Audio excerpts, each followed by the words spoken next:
and he said he's not trying to screw them. Is that a touchdown? Is that you got a take or a tangent on that? Sorry, I thought we were going to talk contracts for a while, but yeah, he said. By the way,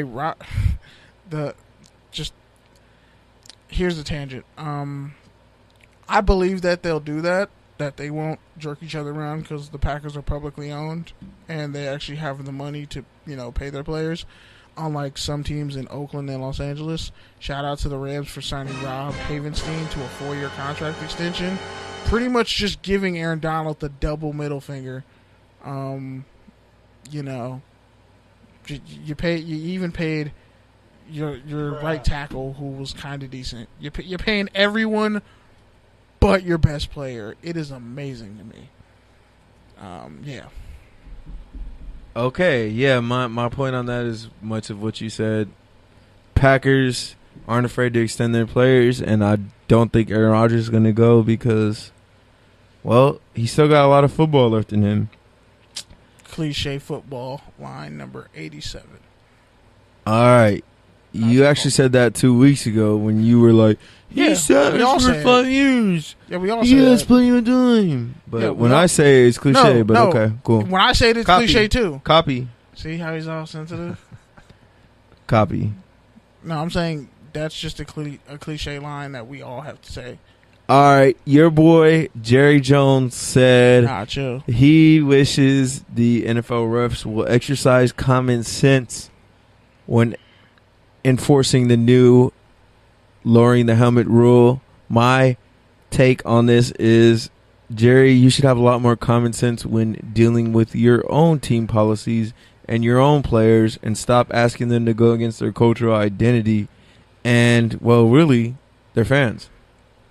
Yeah, I agree. Maybe you should have more human rights common sense, Jerry Jones, instead of punking all your players into, just forcibly. Like, honestly, could you be any more?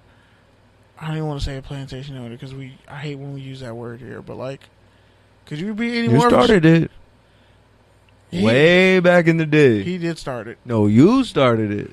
I mean, he kind of does run it like a plantation. It's Jerry's way or the highway, and I'm just like, I'm really sick of Jerry Jones. All right. You're that overbearing asshole boss. Let's move to touchdown or turnover, and then we'll close out with one more that hopefully Mancini has an opinion on. Oh, yeah, Mancini definitely has something to say. So, Rashard Matthews agrees to a 1-year extension reportedly for $7.8 million. Is that a touchdown or a turnover? No man has finessed more money out of the Titans. Like, no position has finessed more money out of the Tennessee Titans than the wide receiver position. Yeah, I want to say it's a turnover, too, because isn't he, like, under 6'3"? He's like a smaller receiver? He's like 6'3".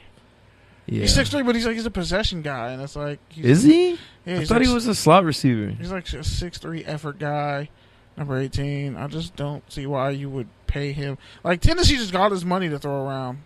I'm amazed by it. So, the Bengals cut your boy... Always saying my boy. Go ahead, say his name, because I don't say it right. Who they cut? Oh, George Iloka? Yeah.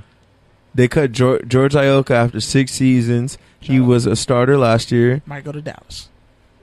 He had 1 interception last year? 1 interception? I don't know. He's a strong safety. Is it a touchdown or a turnover for the Bengals? They cut him for financial reasons, and they already have guys who can play, like Josh Shaw can play free. So it's a touchdown. Slot. Yeah, it's a touchdown. Yeah, I'm going to say it's a touchdown, too, because, like I said, I think he had, like, 1 pick. He had, like, 2 picks in 2 years. Like, he could play. It's just he wasn't. He had a career high in tackles last year with 80, but he's just not making enough plays. If your safety on the ball. is leading your team in tackles, I always have something to say about your team. I don't think he led the team in tackles, but he had a career high in tackles with 80. Your boy Adrian Peterson. I guess that's the new name of this segment. Your boy. That's low-key racist. I mean, I don't know. In the wrong context. No, not really, because I called Jerry Jones your boy. No, but I'm saying, depending on who is on the other side of that microphone, like, if I said it to you and then I just gave out a scenario that made you look bad, or vice versa, this could be a problematic segment, no matter what we say. You're looking too far into it, but okay. I have to. Anyways, Adrian Peterson signs with the Redskins after they lost Darius Gosey. Darius Guice. I try to mumble it so you wouldn't nitpick at the saying, but you'd even admit you don't even know how to say. So shut the fuck up it's French, and give me a touchdown or a turnover. I think it's gonna be a turnover. Okay, what's his name? Darius Guice. He's about to just son us both. All right, go ahead. He's never really run behind a zone scheme. He's always run with a fullback.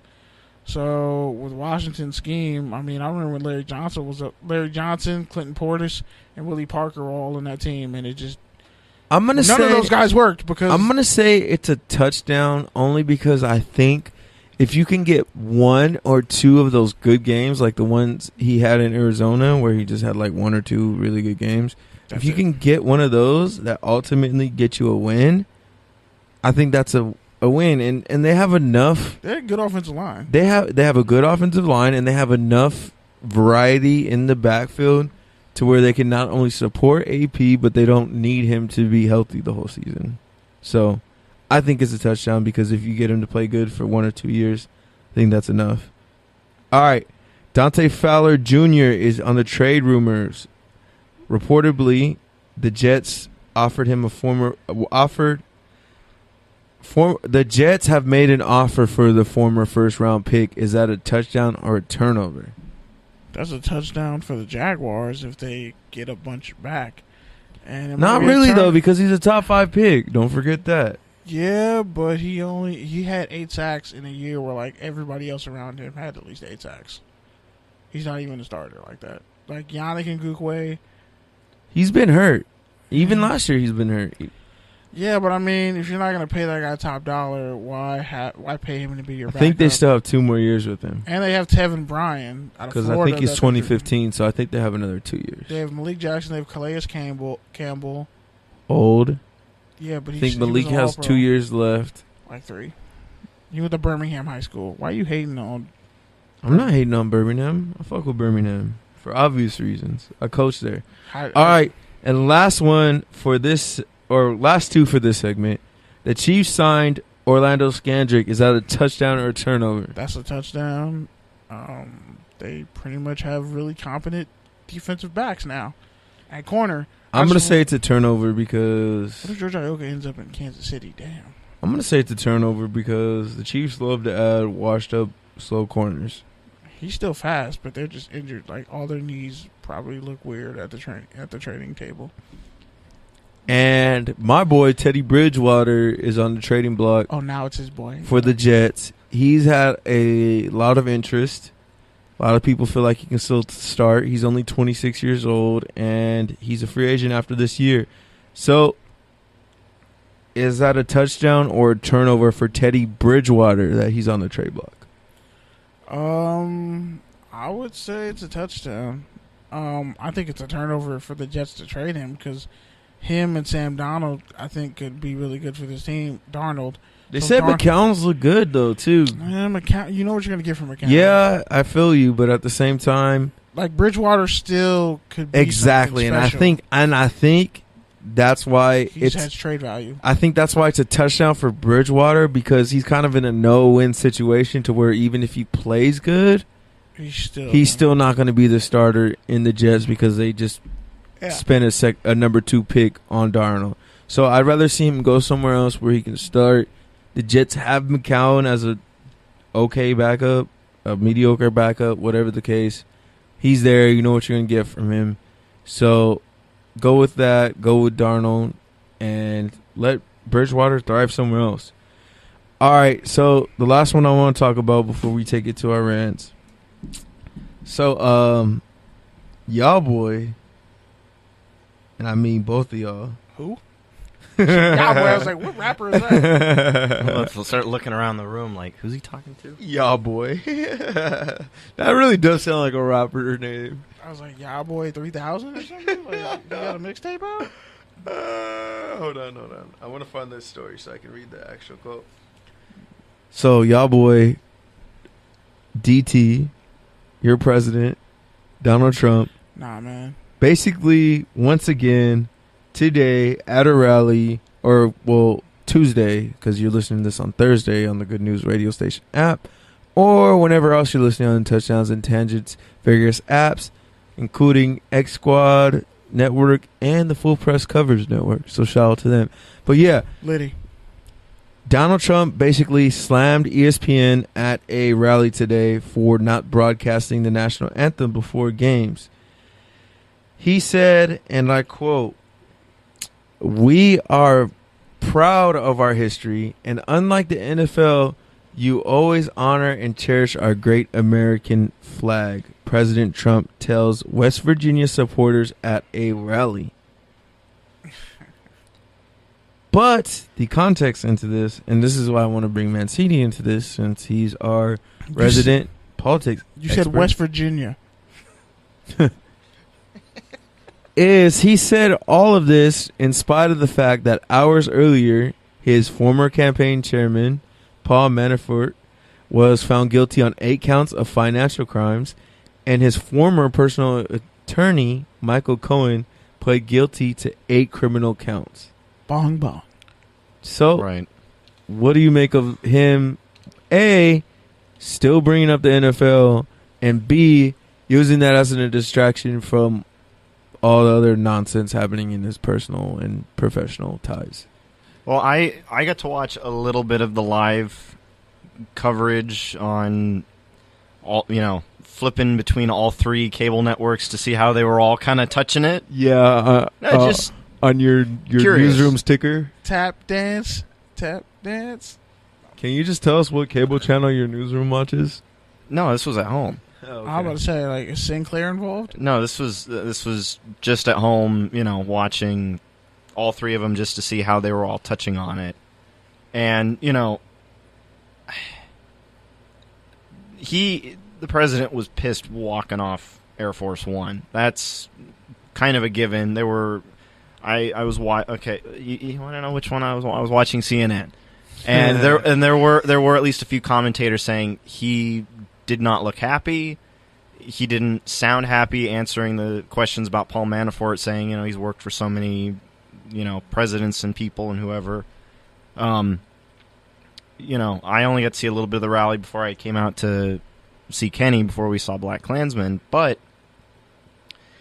he was falling on the same issues that he knows rallies support. He's not going to bring in any dirty laundry with the whole situation going on with Manafort and Cohen basically giving away information saying, yes, the president as a candidate told me to direct these women, to pay these women to not speak ill of him so that he could become president or so he could have electoral success.